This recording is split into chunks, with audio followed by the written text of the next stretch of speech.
research, more than his artifacts, more than anything in this world.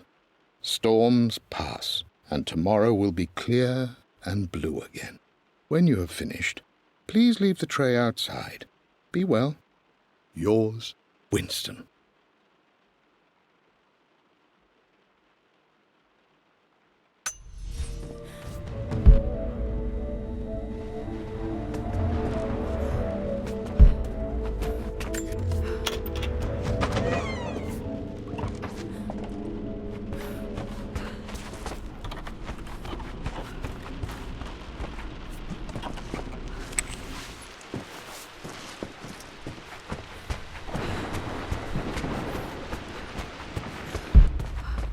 We've been through this.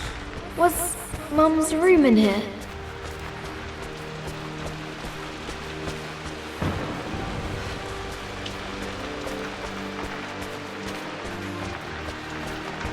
Just stay out of there, darling. Dad was always so protective of the West Wing.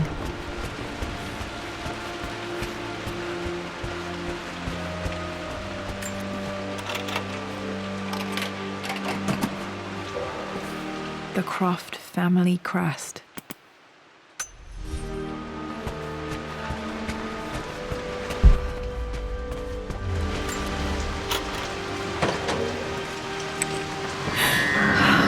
Worse than I thought.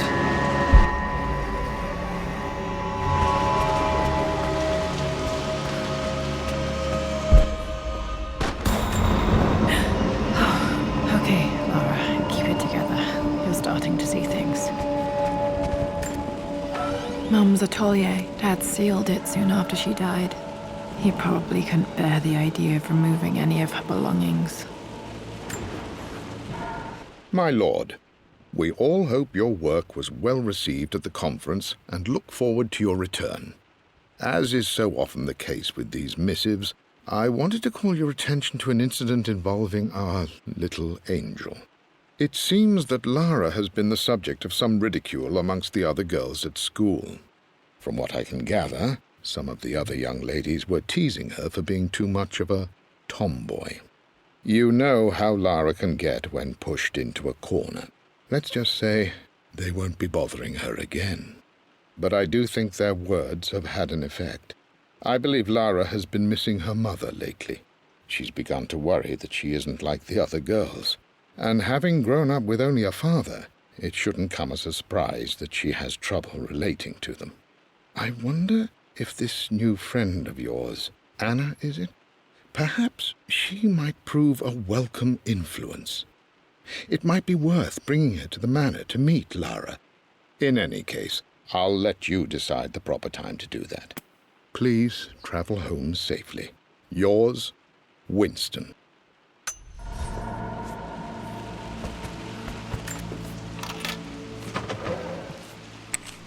Untouched for years, exactly as she left it.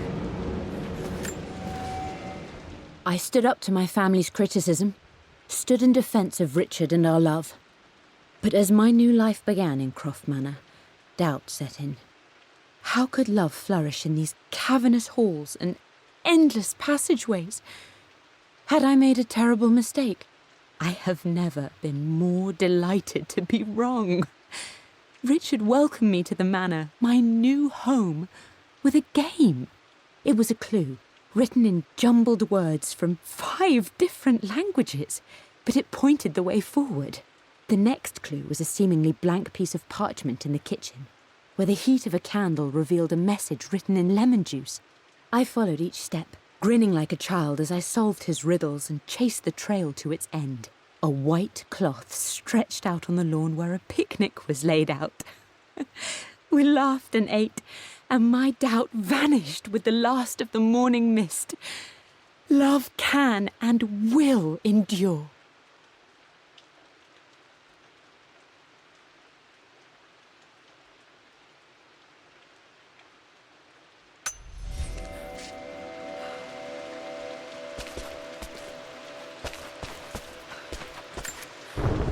I don't have any memory of this. I wish I could remember doing this. Mum died too young.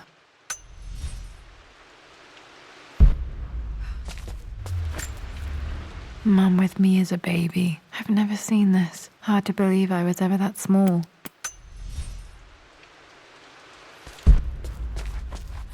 Mum's paintings. Which one was Dad's favorite? I returned home this afternoon to collect the last of my paintings. I suppose I should say I returned to my family's home.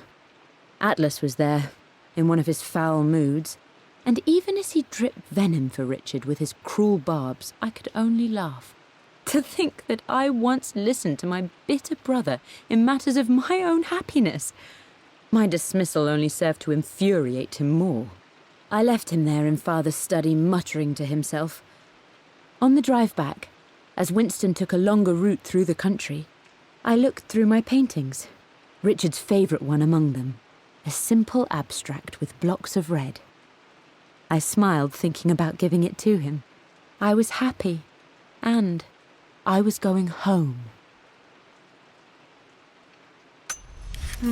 Blocks of red. Dad's favorite painting. Maybe something about that painting will help me figure out the combination. You've almost got it, darling. Here, let me show you. Like this, see? Well done, Lara. Well done. I wonder how my life would have been different had she lived.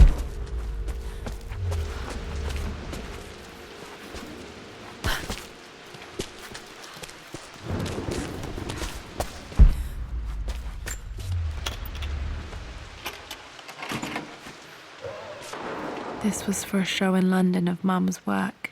What I wouldn't give to see this today.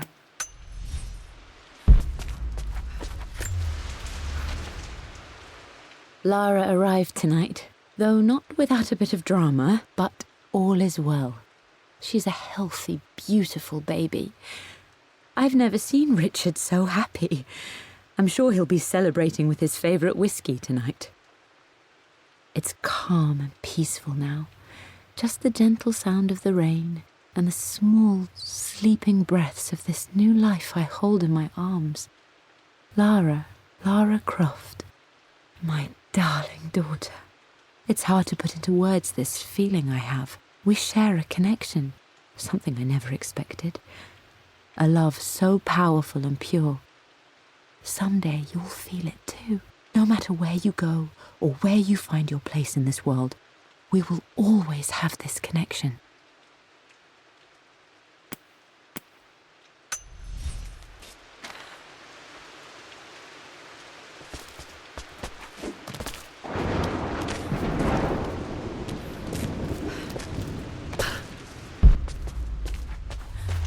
I'm glad I still have so much of Mum's work.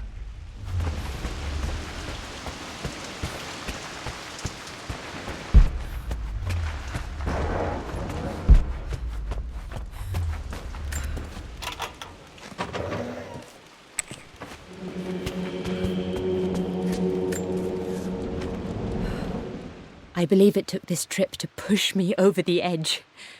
I've been able to see Richard in his element, seeing him at his best and his worst. I've experienced the purity and chaos of his passion, and I came to realize I want his passion in my life every day. So it's done. Richard wanted to wait another 4 days until my birthday, but I wouldn't have it. Once I make a decision, I prefer to get on with it. So we found a small chapel in Luxor that was just right. And with Roth and the others at our side, we married as the sun set over this remarkable land. Mother will never forgive me. Atlas will forever resent me. But I don't care anymore. I'm free of de Mornay obligations, free to pursue my own passions and live my life surrounded by those who will encourage and challenge me. I'm excited for the future, whatever it may bring. Tomorrow, Richard and I return home to London as the Crofts, forging our path together.